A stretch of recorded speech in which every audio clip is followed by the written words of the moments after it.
is one common misconception that people have about skincare? A lot of them, they have the feeling that they shouldn't do anything to their skin, and if they put any creams on their skin, it can cause skin cancer. What about tattoo removals? How does laser take care of that? The removal, doesn't happen in a single go. Usually it's like treatments which are around 7 to 8 treatments, sometimes more than that. It depends on the ink used, how deep the ink is placed and where exactly in the body it's located. So we have different stages of acne, but it all starts from this small gland which is attached to the hair follicle. So basically, as I said, the oil is responsible. So, what is your opinion on the skincare products and the beauty industry, which is rising for men now? There are a lot of men who are very aware of their skin and they want it to improve. That's very good. In my practice, what I've seen is, they don't like to apply too many creams. So normally I write them just one cream. One celebrity skin that you admire? All of them have great skin, but if I have to choose one, then I think it's Deepika Padukone.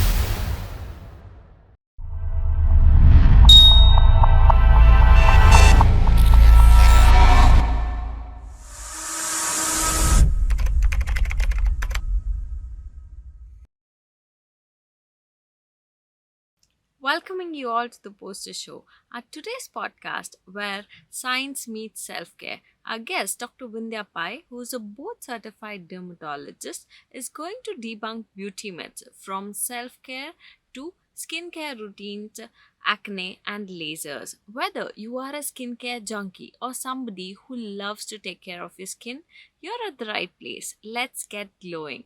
So, what made you want to become a dermatologist? What's your personal story behind it? Well, I must say that, coming from a family of doctors, I was always inclined towards healthcare, and, I always wanted to be a doctor from very young.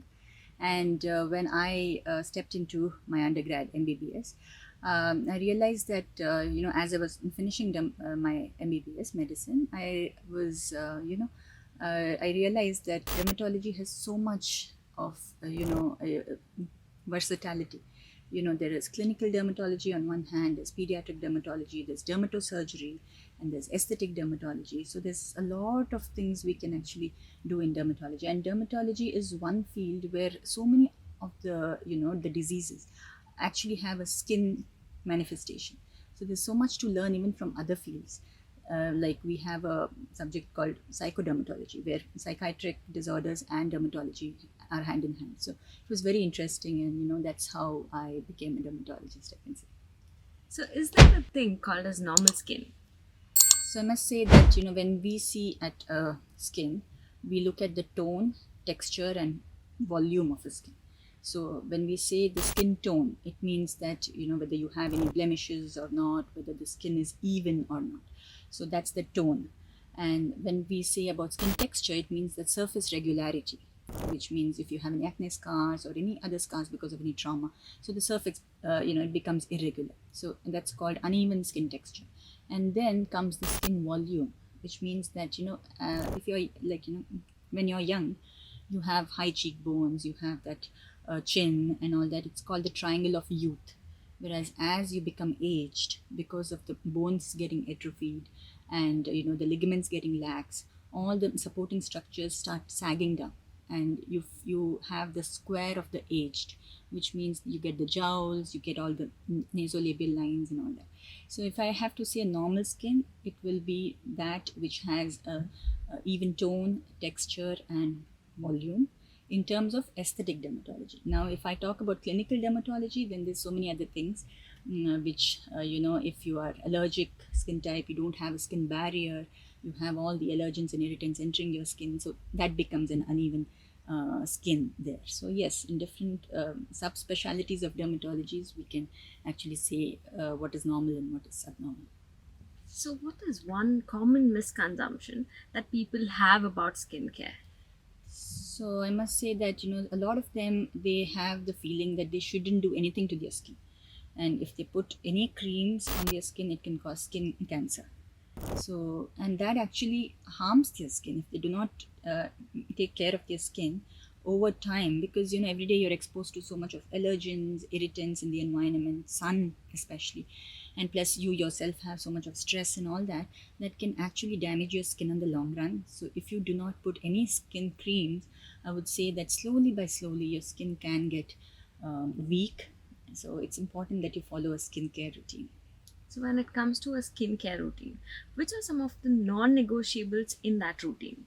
So I always tell them start simple and go simple. I do not write a prescription having too many products. So for me, it is just a moisturizer and a sunscreen. If you are regular on this and if you start young, then you can delay so many disorders. So, how do you build a skincare routine without spending a fortune? So as I said, if you you can talk to your dermatologist, understand your skin, because there's so many types of skin, like normal skin, oily skin, sensitive skin, dry skin, and so on. So I think just talking to your dermatologist and understanding the right ingredients and the formulations, so that you can go very minimal and then stick on to it for long enough to see the results. Because I see a lot of patients, they're so impatient because obviously there's so much online products available and so much education on Google, which is about their skincare and things, that they want to try so many active ingredients and they want to switch products too often. All this can actually harm your skin, because it's irritating your skin in some small way, and constant irritation can actually cause your weakened skin barrier. So I would say just talk to your dermatologist, understand your skin, ask them the right ingredients and formulations, and you're set. So, what's the real deal with ingredients like niacinamide, hyaluronic, retinol? Yeah, so basically these are all vitamins in skincare. So they are antioxidants. They scavenge the free radicals, which the skin, as it gets exposed to the UV light, can produce free radicals, and thereby destroy your collagen and elastin fibers and so on. So hyaluronic acid, retinol, and niacinamide, vitamin C, all of these are active ingredients, which actually are very important in skincare. But again, you need to know the right ingredient for your age, for your skin, and only then apply, because too many of all such things can again harm your skin. So, what are one sign or some signs which a girl or a boy at younger age should never ignore? So I would say that dryness is highly, it's not appreciated, or they don't understand that they have dry skin until they really have like flaky skin or scaling on their skin and things like that. So dryness is a subtle sign which they should keep observing, especially immediately after bath or throughout the day. How are they feeling? Are they having dryness around the mouth? All of these things, because dry skin equals dark skin, and because the sun rays easily enter the dry skin, because as I said, there's no skin barrier there. All of this can actually make your skin uneven, can make your skin highly irritated and sensitive. And unfortunately, laymen, they don't understand this. So as and when they see uneven skin tone, they order some products online, again, which is having some acids or some active ingredients, start applying that, it becomes more dry, and then so on. It's a vicious cycle, and only then they land up to a dermatologist's office. So I would say that subtle signs like dryness especially has to be observed. So, is SPF just for summers? I always tell this, that SPF is not only for summers, because even the reflected sunlight indoors, when you're staying indoors, is also, it's called cumulative sun exposure, which means every day little amounts of sunlight, the visible light, infrared light from our screens and so on, can also damage your skin. So especially during the COVID era, when all of us were at home, we saw a lot of patients having like really uneven skin tone on their face. And when we used to ask them the history, they used to say, we never step out, obviously we were all indoors, but still they had so much of dark skin on their face. And all this is because of the screens emitting the infrared and the visible light. So it's very important you protect your skin even otherwise. Can you explain skin dysmenorrhea? What people don't know about it? Skin dysmorphia. Yeah. So basically, a lot of people, they talk to us and they say that they have some asymmetry on their face, or they want to enhance a particular feature on their face. And sometimes it looks perfectly normal. It looks like as if they're completely fine, and but they feel that no, I'm not fine. I want to enhance this feature, or this feature isn't right for me. So we have certain proportions in aesthetic dermatology. We explain to them about that, saying that you are actually fine, and still. So the first consult is actually crucial in aesthetic dermatology. We talk to them and meet their expectations. So at times, they'll be in another page, we'll be in another page. So just bringing all of us together, staying on the same page, is crucial to the start of a skincare journey. So that is what I do, and then explain to them. Still at times, if I feel that they are unreasonable, or they are still struggling with just accepting themselves, then we definitely talk to a psychiatrist or a psychologist. Again, that has a high stigma. They will not walk into a psychiatrist's office, so we need to rope them in silently, just talk to them, understand them. So this entire field is known as psychodermatology. So we do it in a way that they also understand, and it helps us too, because ultimately if we are not on the same page, then there's no way we can go forward. So, what's worse for the skin? No moisturizer or no sunscreen? No moisturizer. Okay. I would always say that, as I said, first you need the skin barrier right. So you have to apply a moisturizer even if you have oily skin. Now there are, there's an entity called transepidermal water loss, which means your skin is passively evaporating water every single day. So, and it only becomes more, especially if there's dry weather, if there's low humidity, or if you have certain diseases like atopic dermatitis, rosacea, all of these eczemas and things like that. So your skin is passively evaporating a lot of water. So ultimately, what happens? Your skin becomes very dry, dull, and dehydrated. So I would say moisturizers are crucial, and if you can use sunscreens on top of that, it's great. How often should one exfoliate, and what's the actual process for it? So there are two kinds of exfoliation: physical exfoliation and chemical exfoliation. So physical exfoliation is with your loofahs and scrubs and all of that. So you can do that twice a week, but again, it shouldn't be too aggressive, because I see a lot of people, they do aggressive loofahs, and they show up at the clinic, and at times what happens is the protein of the skin gets changed into something called amyloid. It's called macular amyloidosis, which is a deep dark brown color pigment on your skin, which is hard to remove. Even lasers will not remove it entirely. So it's important that you don't aggressively do things. So that is the physical form of exfoliation. Now we have the chemical form of exfoliation, which is all your acids, your AHAs, your BHAs, your glycolic acid, salicylic acid, mandelic acid, lactic acid, and so on. So basically these are also are in different strengths. So you will have to choose the lowest strength first, in the beginning when you're starting, and then start it maybe twice a week, then slowly escalate the strength of the acid. So then again you can do it twice a week or so. But again, pre and post exfoliation is important. You need to put the right kind of primers, and after that also you need to protect your skin with a sunscreen and a moisturizer, because at times people get overwhelmed. They just want to use all that because somebody else is using it, and then it can harm their skin. So, when it comes to chemical exfoliation, what are some types, and can they include that in the clinical procedure, or if they want to do that, how does that work? So in the clinics, we do a procedure called hydrofacial, which has a vacuum assisted tip, and it gently sucks out all your sebum, grim, dirt, comedones, and all of that. And with another vacuum assisted tip, it actually gently infuses all these acids at the strength which is required for you. So if you have an acne prone skin, we infuse glycolic and salicylic acid. You have an uneven skin tone because of some blemishes, there are some skin brighteners like arbutine, kojic acid, and all these plant extracts, which can actually suit your skin and which can help it look brighter and more even, and so on. So in the clinic, we do hydrofacials as well as peeling. That is basically applying these acids on your skin after priming your skin and so on. So that also can cause the exfoliation of the skin, bring in new skin, and all. So, what causes acne?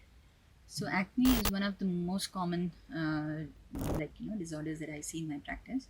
So basically, acne is every hair follicle especially on the face, has sebaceous glands attached to it. Now, this small cauliflower shaped gland attached to the hair follicle is actually responsible for production of oil. In a normal individual, it produces the right amount of oils. And if it's producing in excess, then you say that you have oily skin. If it's producing extremely in Low capacity. low quantities, then you say you have dry skin, and so on. But sometimes what happens is, if you have any hormonal problems, or if you are on some other kind of oral drugs, or things like that, or also unhealthy food, like if you eat a lot of oily food or sugary items, dairy products, and so on, this small gland can go on producing excess amounts of oil, and that oil can actually trap in these kind of pilosebaceous units, it's called. So it traps in that. And plus, the skin cells inside these hair follicles, that also starts multiplying, so it all gets blocked there, and that is when you get a small bump on your skin, and that can get infected. Then you get a little bigger bump, and then it can get some more infection. Then it becomes a cystic acne, and so on. So we have different stages of acne, but it all starts from this small gland which is attached to the hair follicle, known as the sebaceous gland, which is predominantly present on the face, on the neck, upper chest, shoulders, back, underarms, and so on. So basically, as I said, the oil is responsible. So when it comes to acne, there are different types of acne, like hormonal acne, cystic acne, and normal pimples. How does one differentiate between them? So, normal acne, from your question, I'm assuming that you're referring to a small pimple, which normally you see, it erupt. So we have different stages, as I was saying. So grade 1 acne is mainly comedonal acne, which means in layman's terms, it's the blackheads, whiteheads, and so on. So, and that is when this clogging of the pores has just begun. Now, when you have some infection, superadded infection in it, then it becomes a little bigger one and a little more bigger. So it's called a cystic acne. So now the hormonal acne is predominantly present in those women having some underlying hormonal disorder, the most common being polycystic ovarian syndrome. So here what happens is they get the nodulocystic variety of acne, which means the bigger acne, and it's mainly on the lower part of the face, and the jawline, the neck, and all that. And it's very resistant to any of the creams. So we need to start them on some oral retinoids, some low dose of estrogen progesterone so as to normalize their hormones, as well as a lot of dietary changes need to be explained to them. And also they have to start some form of physical activity. So all these lifestyle changes are crucial for hormonal acne. So could you tell us about Botox, fillers, and lasers? When are they appropriate? And these are all the treatments which we do for youthful skin.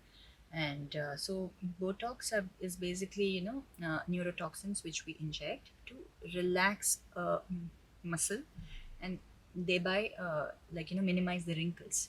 So it's an anti-wrinkle medicine which we inject. So basically, we do that in different areas where they have stubborn wrinkles, or especially when they look frowned, and they're not frowned actually, but they look all the time like this, or all the time surprised because of the forehead wrinkles, or when they smile they do have the crow's feet. All that sometimes bothers a few people. So in my practice I use Botox mainly for the upper face, and fillers are nothing but preloaded injections of hyaluronic acid, which is the natural, it's a very important ingredient for youthful skin. It retains water in your skin, and it makes it more it has this plumping effect on the skin. At the same time, it doesn't make you just look plump.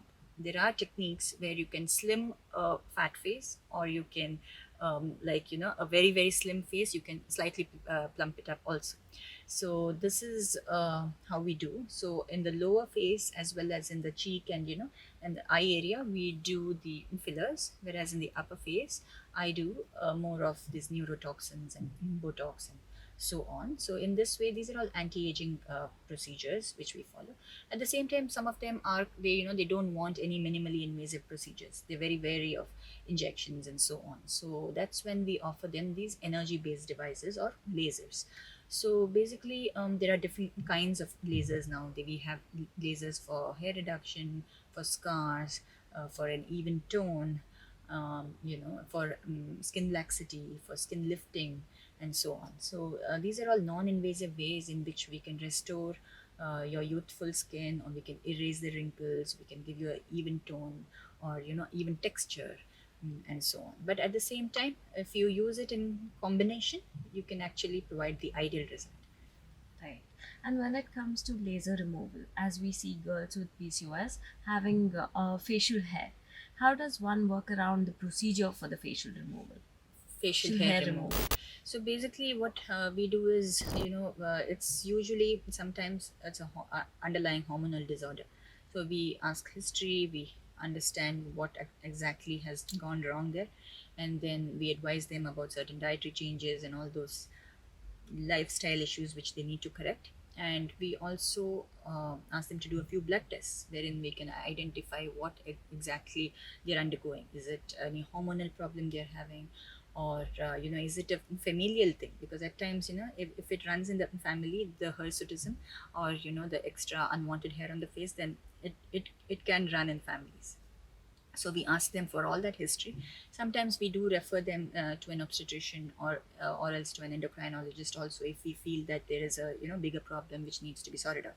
So once we have that in place, then we can undergo the laser hair reduction. Now there are different types of lasers for thick hair, fine hair, for dark skin, for fair skin, and so on. So based on that, we start our procedures. So it is usually done every 3 to 4 weeks, and then slowly, because the regrowth will be slower, the skin, the hair also, it will slowly become very very fine. So we don't have to do it so often eventually. So in the beginning, it's every month. Later, they can do it probably every 8 weeks, 12 weeks, or eventually, it becomes so fine that they can do it probably just twice a year, or even once a year. So this is how we can slowly taper the frequency of the hair reduction procedures. So when it comes to the post care, how does that maintain? So, hydration pre and post procedures are very important, and of course, protecting yourself from sunlight. Again, pre and post procedures are very important. So, we normally write down a prescription for them to follow, and if they stick to that, then there's absolutely no problem. They can have a very because at times some inflammation can happen after a procedure. They can get some amount of irritation or rashes and so on, but you just need to advise them rightly.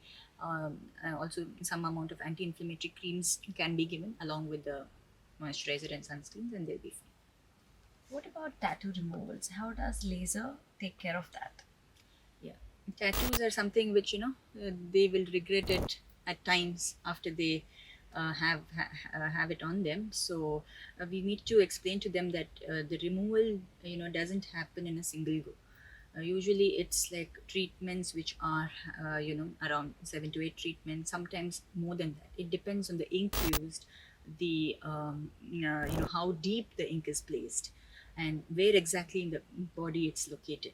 So based on all that, we can guide them as to how many number of sessions they will require. Now if it's an amateur tattoo which is done in the rural areas, in the villages and so on, normally they put one amateur tattoo in between their eyebrows, and all of that can normally go in a single treatment also, because it's not it's extremely superficially placed, and they don't like combine inks. They use just a single ink. All that can go in a single treatment, but usually when it's done in studios where they combine dark blue, green, black, red, and all these colors, that takes a little longer time. So we normally explain to them, but usually the concept outside is that it goes away in a single treatment. And especially when they have to join armies, or if they want to get married and things like that, they want to erase all the past, they would want to remove it in a single treatment. And when we explain to them that it's not going to happen, it's at least going to take 5 to 6 or sometimes more treatments, they're very disappointed. So but that's how it is. Yeah. So how does one avoid pigmentation and scarring? So actually, the important step here is to do a proper priming of the skin. Especially if you want to do a procedure, we hydrate and protect the skin prior to the procedure, so that the procedure can go on smoothly. And even after that, if they advise our instructions, usually hyperpigmentation, scarring do not occur. But if it is not related to a treatment, in general, if you're asking me how to prevent hyperpigmentation and scarring, I would say for an acne patient, if they manipulate their skin, if they're trying to remove an acne, it's called acne excori, wherein they can develop very very ugly scars and marks on their face. So I think not manipulating it either with your fingers or by applying random creams on your own can definitely prevent hyperpigmentation, and scarring too. In that way it can prevent. So, what's your top five recommendations in the age group of 20s, 30s, and in men? How does one start their skincare routine? So we can definitely, as I said, moisturizer, sunscreen, and a good face wash. These are the three non-negotiables. Apart from that, depending on what you have, if you have an acne-prone skin, you can definitely start with salicylic acid, niacinamide in the 20s. You can also start with the vitamin C in case you do not have an acne-prone skin. That will definitely help to brighten your skin and so on. But again, my advice is start slow. So you can start with like twice a week and then slowly make it thrice a week and then every day. So this is how you can start. And aging also starts as early as in the 20s. So even your retinol creams are actually advised in the 20s, but started very very minimal, like maybe only twice a week at night.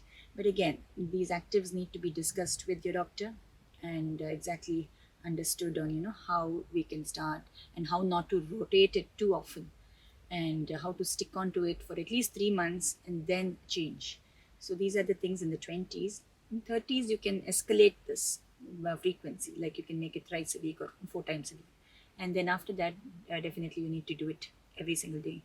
And of course, even the treatments will vary. In the 20s, you can go for very superficial procedures like your Q switched Nd:YAG lasers, which will make your skin more even toned and so on. As you hit the 30s, you will need some non-ablative lasers like erbium glass lasers and so on, which can go a little deeper and improve your elastin fibers and collagen fibers and so on. After that, you will need an RF device, like a heating device, to slowly heat up your skin and to start awaken your skin basically to produce healthier collagen and elastin fibers. So even the treatments vary a little. So, when it comes to the LED mask, which is currently very famous, what's your opinion on that? We do it in the clinic. The hydrofacial device actually has an LED attached to it. So basically, we offer that treatment. It definitely helps, but only thing is the frequency is a lot.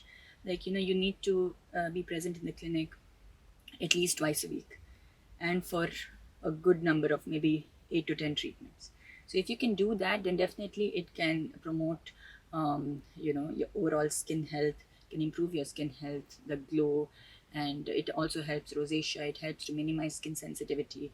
It also helps to kill the acne bacteria and so on. So there are different forms of LED light. There's a blue light, there's a red light, and so on. But you do get these home devices too, the LED mask. It helps in a small way, in a subtle way. So I would definitely, we do have it in the clinic. So we also promote this, but at the same time, it's not the treatment which is like a game changer and so on. It'll help a little.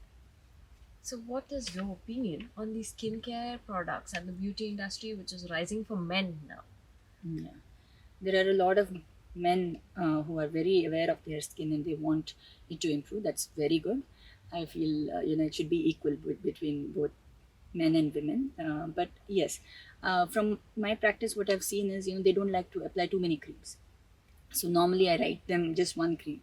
That is a moisturizing sunscreen, which is not oily on their face and which do not leave that white cast on their skin. So it's like a gel cream based, which immediately gets absorbed. So they get hydration, they get brightening, they get protection, everything in that one cream. So I try to do that for them.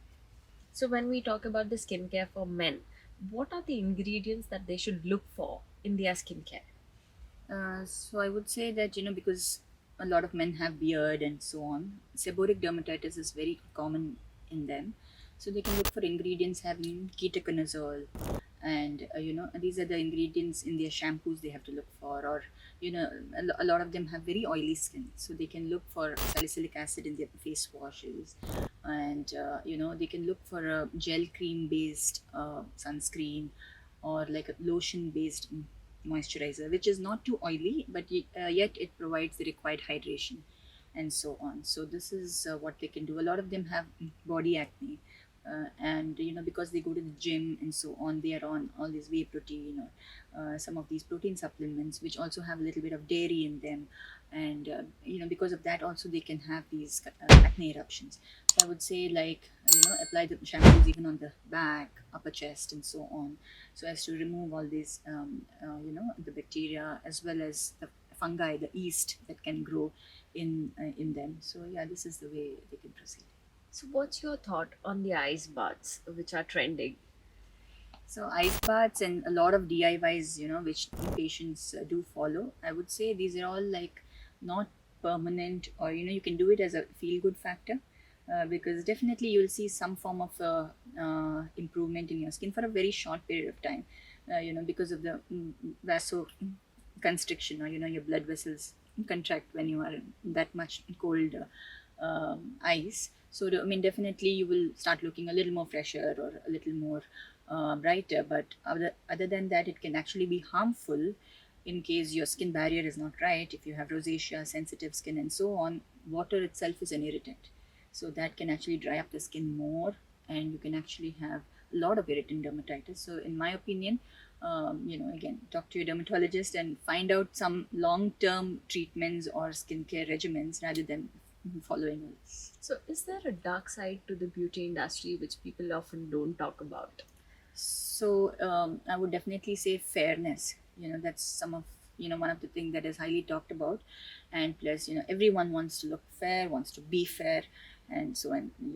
That is one thing which I feel we need to address the most, because healthy skin is not about fair skin. You can have I mean, healthy skin is all about even skin tone.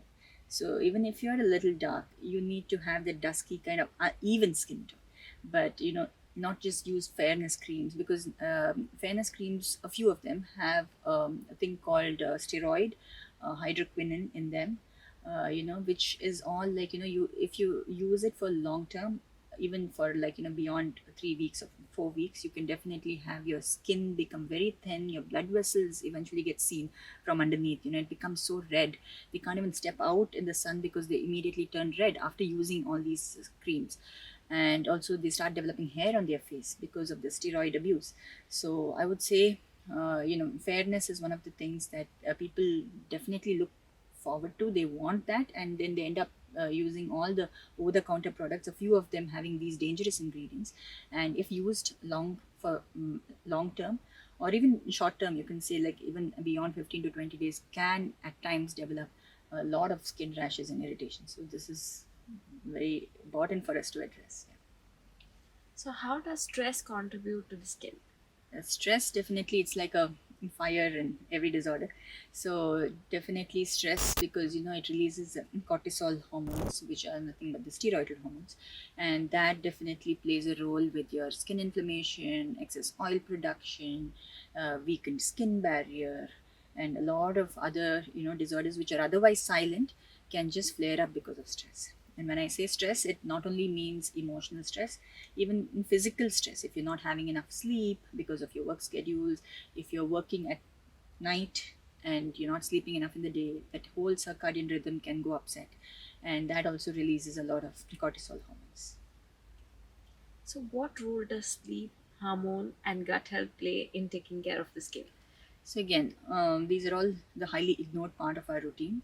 At times they just come to the clinic and they say that they want a few creams to set right their skin, and when we go back to their history and explain to them that you need to sleep right, you need to eat right, and all of that, they're very upset, because they don't want to do that. They just want some creams to help them, which is not the situation. Because I see a lot of young adolescents now, because of their unhealthy food habits. They're obese, they have hirsutism, unwanted facial hair in places where they don't want, and they have darkened neck, darkened underarms, and all the flexures get dark because of if I mean, stress can also contribute to this, because it releases something called insulin like growth factors, which not only makes the skin become thicker, it becomes darker, and it's very resistant to treatment. And you need to do the hard steps of having a healthy routine in terms of your diet, sleep, and all of that, and only then you can reverse it. So it's very important they take care of that first and then do the skincare routine. And when it comes to obesity, obviously there's a side effect stretch mark. So, how does laser or naturally, how can we take care when we are naturally decreasing weight? What's one thing we should keep in mind for our stretch marks? So yeah, stretch marks do come, when a person starts gaining weight, or if they are predisposed to it genetically, then, or if you have extremely dry skin, when the skin stretches, it tears, and that's how you land up in a stretch mark, which is essentially a scar. So the treatment for that is lasers. In terms of, you need to first also, at times, after pregnancy and so on, they can have these stretch marks. You need lasers or devices which can first produce tightening of the skin, and then we work on individual scars. So a series of maybe 4 to 6 treatments can definitely improve the overall picture. You can get a tighter skin, there's no more flabbiness. The scars also start looking a lot better. But essentially, a scar is a scar. We can only improve the scar and give them a improved version of their scar.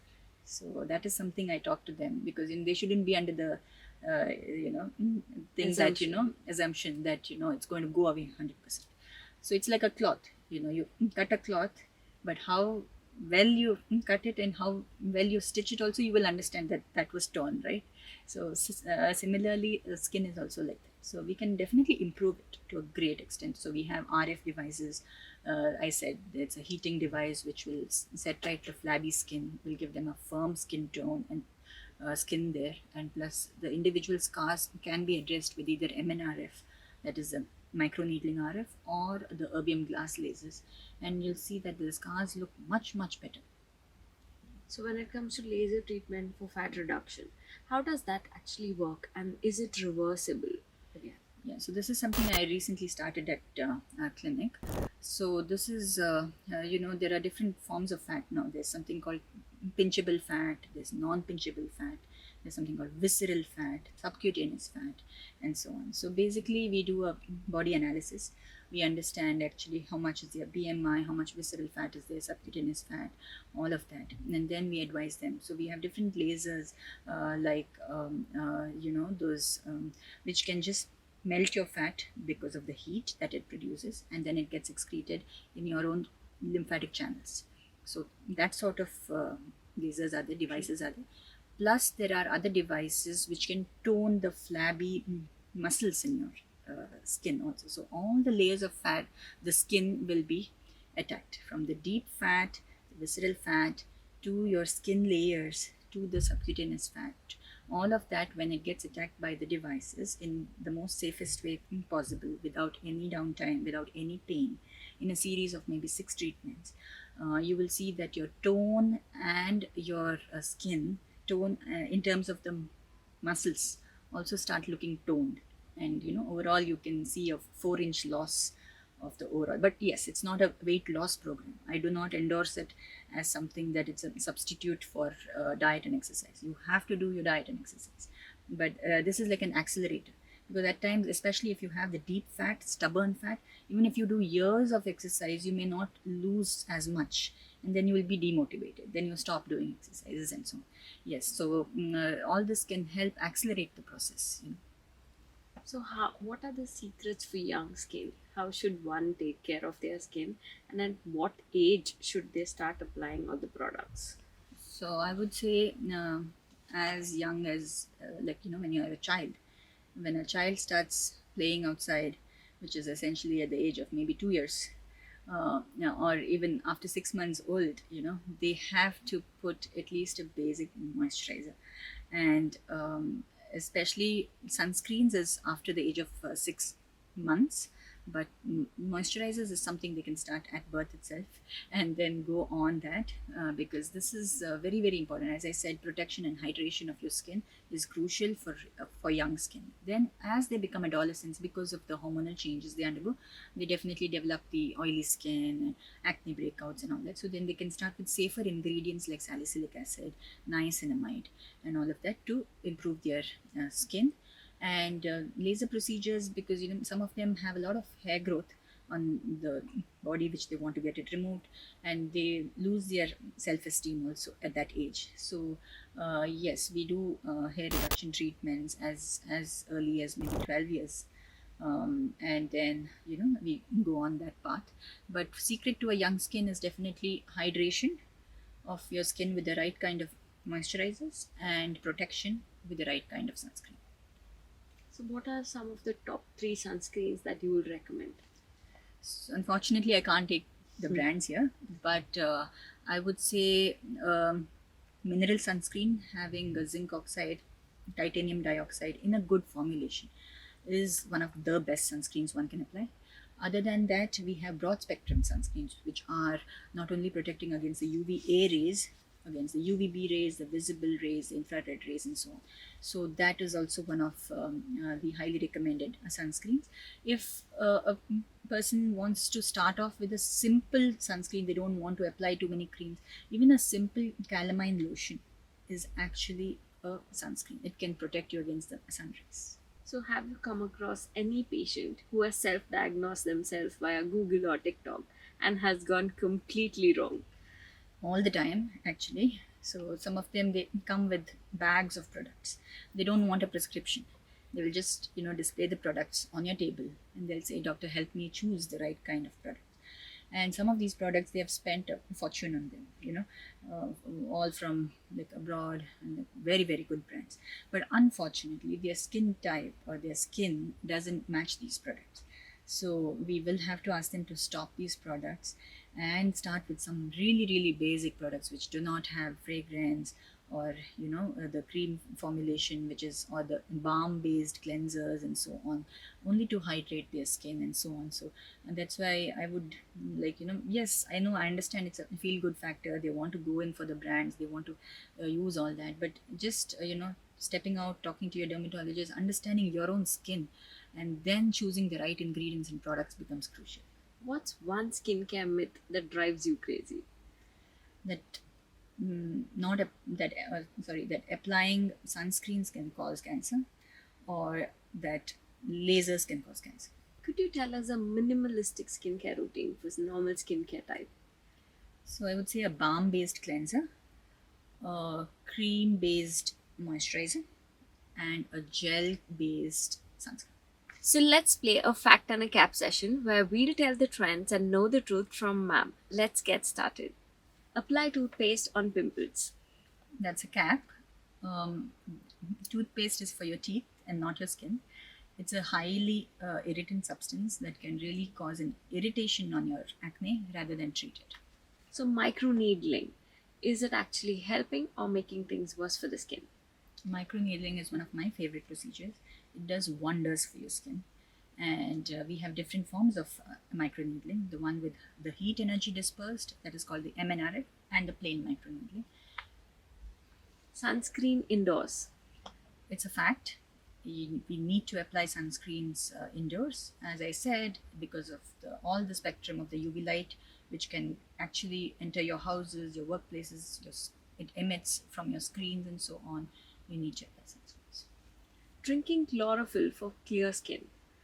And that's something I heard from one of my patients. So I would say it's a cap, because the truth for healthy skin is actually eating a lot of different colored vegetables and fruits rather than having an antioxidant drink called chlorophyll, which is available in the market. Gua sha stones. Helping or worsening the skin. Actually worsens the skin, because again, you're doing the same kind of movements again and again with the gua sha. It might help temporarily for a few people, but again, depends on your skin barrier. It can actually ruin your skin if you have an improper skin barrier. What's one thing that's in your skincare bag? I'm very very minimalistic when it comes to skincare. So my skincare routine has a balm based cleanser, a moisturizer, and a sunscreen. What's one skincare product that you'll recommend anyone on a desert vacation? A moisturizing sunscreen. What's something that very minimal and it can take care of your skin any day and every day, irrespective of the seasons? Moisturizer. What's one skincare that you've seen as being overhyped above the trends? Vitamin C. Underrated skincare ingredient. Ceramides. Face oils, a yes or a no. Yes for some and no for some, especially if you have oily skin, then it's an absolute no. But if you have dry skin, then yes. One celebrity skin that you admire. I think all of them have great skin, but if I have to choose one, then I think it's Deepika Padukone. Botox in their 20s, a smart move or a bad move. I think it's a too early move.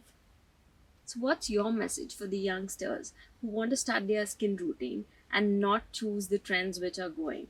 How should they go about it? Firstly, they shouldn't follow the skincare trends from skin influencers because it might not suit everyone. Secondly, don't go for just fair skin. Because I see a lot of them, they come to the clinic, they just want glutathione. Even though they have other skin problems, they're not worried. They just want glutathione, they want to look fair. So that's something, don't go for it. So I would say, and there's no shortcut to healthy skin. That is, your diet and exercise are crucial. So just follow that, as well as go with simple skincare like your moisturizers and sunscreens, and healthy hair care routines like use a gentle shampoo and a conditioner.